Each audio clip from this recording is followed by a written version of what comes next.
This is a comforting pasta meal. I'm Tess, and tonight I'm making a big Ziti Casserole. Get ready for some good pasta cheesy goodness. There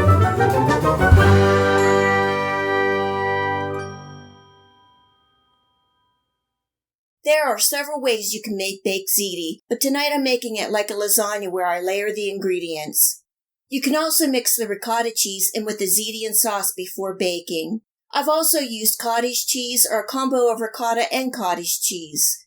This recipe is just a guide, and I usually make it with what ingredients I have on hand and need to use. As far as the sauce, you can make it with or without meat and with any veggies or spices that you like.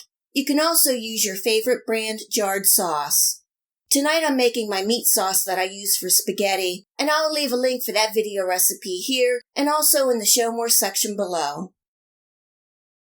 Just a reminder that you'll be able to find this recipe, the list of ingredients, and much more in the Show More section below.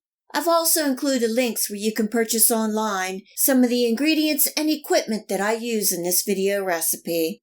If you have a chance, please check it out.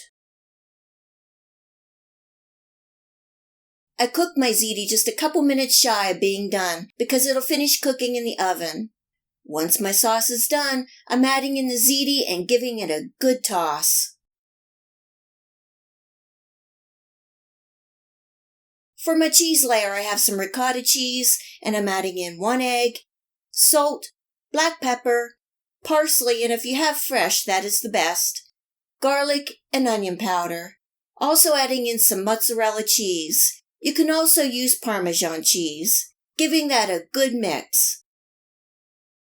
And now I'm ready to put this casserole together. I have my oven preheating to 350 degrees Fahrenheit. First, I'm adding in a layer of ziti and sauce, about half of what I have.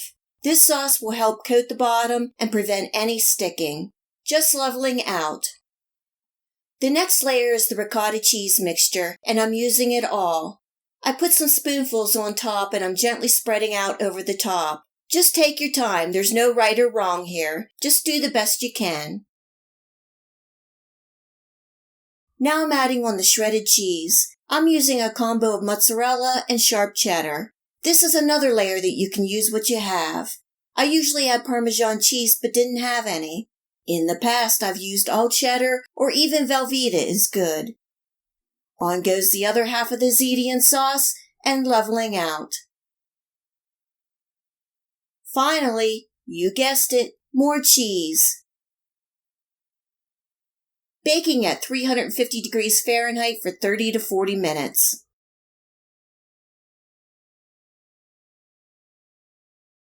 And this is the baked ziti right out of the oven, and it is smelling so good. The cheese is nice and bubbly.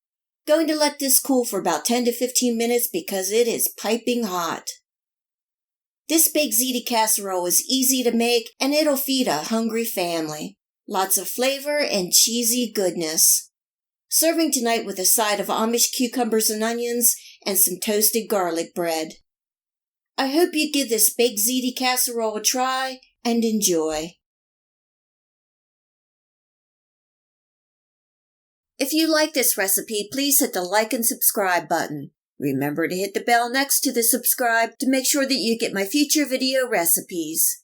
You can also find me on Steemit, Facebook, and at my website.